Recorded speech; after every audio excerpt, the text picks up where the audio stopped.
कौम आद अपने वक्त के सबसे ताकतवर लोग, लेकिन उनकी नाफरमानियों की वजह से अल्लाह ने उनको तबाह बर्बाद कर दिया। नूह अलैहिस्सलाम के कौम के ऊपर पानी के अजाब के बाद नूह अलैहिस्सलाम ने दुनिया को आबाद किया। क्योंकि नूह अलैहिस्सलाम के कई पोते परपोते थे, इसीलिए दुनिया की आबादी तेजी से बढ़ गई। उनमें से कई यमन में जाकर बस गए, जो कि ईराम के वारिस थे, और वो नूह अलैहिस्सलाम के पोतों में से थे। इसीलिए इन लोगों को आद कहा जाता है।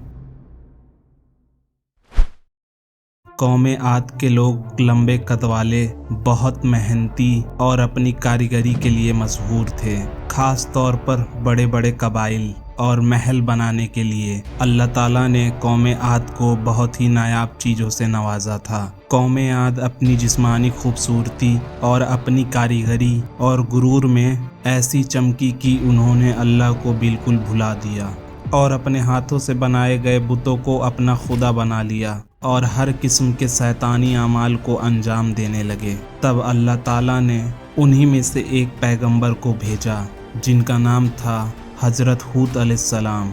हज़रत हूद अलैहिस्सलाम आद के सबसे इज्जतदार शख्स खुलूद के एक फर्जंद थे। हज़रत हूद अलैहिस्सलाम अपनी कौम को अल्लाह की इबादत की तरफ बुलाया और कहा, एक अल्लाह के सिवा तुम्हारा कोई माबूद नहीं है। तुम अल्लाह के हम्द के बजाय उसकी नाफरमानी करते हो, क्या तुम्हें खौफ नहीं? तब कबीले के सरदार कहने लगे, हमने तुझसे बड़ा बेवकूफ़ नहीं देखा, हमारी नज़र में तू झूठा है। तो हज़रत हूद अलैहिस्सलाम ने कहा कि मैं झूठा नहीं हूँ, मुझे अल्लाह ने तुम्हें हिदायत देने के लिए चुना है और मेरी गवाही सच्ची है। हज़रत हूद अलैहिस्सलाम ने उन्हें हर तरीके से समझाया, लेकिन उनकी कौम तकब्बुर में चूर थी। इसके बावजूद भी हज़रत हूद अलैहिस्सलाम लगातार इस्लाम की तबलीग में लगे रहे।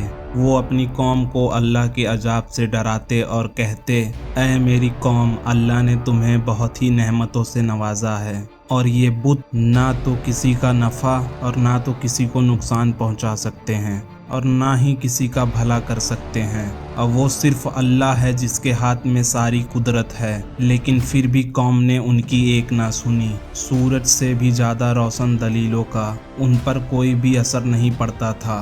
हज़रत हूद अलैहिस्सलाम को कौम आद जलील करती, पर हज़रत हूद अलैहिस्सलाम सब कुछ सहते। लेकिन आखिरकार उन्होंने ऐलान कर दिया कि तुम लोगों ने अगर यही रवैया इख्तियार किया तो बहुत जल्द अल्लाह ताला तुम्हें हलाक कर देगा, तुम्हारी जगह दूसरी कौम को ज़मीन का मालिक बनाकर भेजेगा और तुम लोग ज़र्रा भर भी अल्लाह ताला का कुछ नहीं बिगाड़ सकते।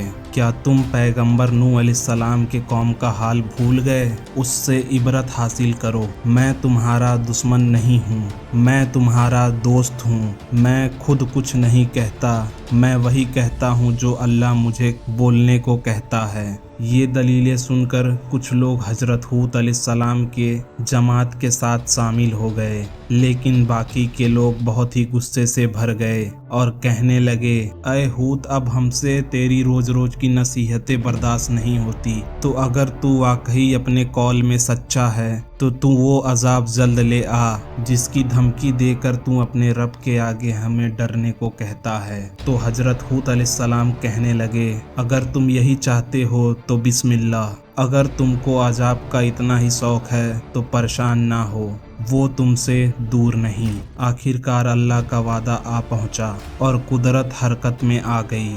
हज़रत हूद अलैहिस्सलाम ने फिर कहा कि तुम मेरी निस्बत मान लो और ईमान ले आओ, वरना इस दुनिया में क्या ये अजाब आखिरत में भी तुम्हारा पीछा करेगा। और फिर देखते ही देखते पूरा आसमान काले बादलों से घिर गया, जिसके बाद 8 दिन और 7 रातें बराबर तेज हवाओं के तूफान उठते रहे और उनकी पूरी कौम को तहस नहस कर दिया। आद के लोग जो सराकर घमंड की वजह से गुरूर में थे, इस तरीके से बेबस पड़े थे जिस तरीके से आंधी के बाद भारी भरकम पेड़ जमीन पर गिर जाते हैं। बादलों की गरज ने उनकी हस्ती को नेस्तो नाबूद कर दिया ताकि आने वाले नस्लों के लिए ये लोग इबरत का निशान बन जाएं, और दुनिया और आखिरत की लानत और अजाब उन पर मुसल्लत कर दिया गया। हजरत हूद अलैहिस्सलाम और उनके मुखलिस इस्लाम को मानने वाले साथी अल्लाह की रहमत और नेमत में अल्लाह के अजाब से महफूज रहे, और जिसके बाद ईमान वालों ने अल्लाह का शुक्र अदा किया और हजरत हूद अलैहिस्सलाम के साथ तबलीग फरमाते रहे। लेकिन वक्त के साथ साथ एक बार फिर सब कुछ बदल गया और फिर अल्लाह ताला ने हजरत सालेह अलैहिस्सलाम को भेजा। सब्सक्राइब।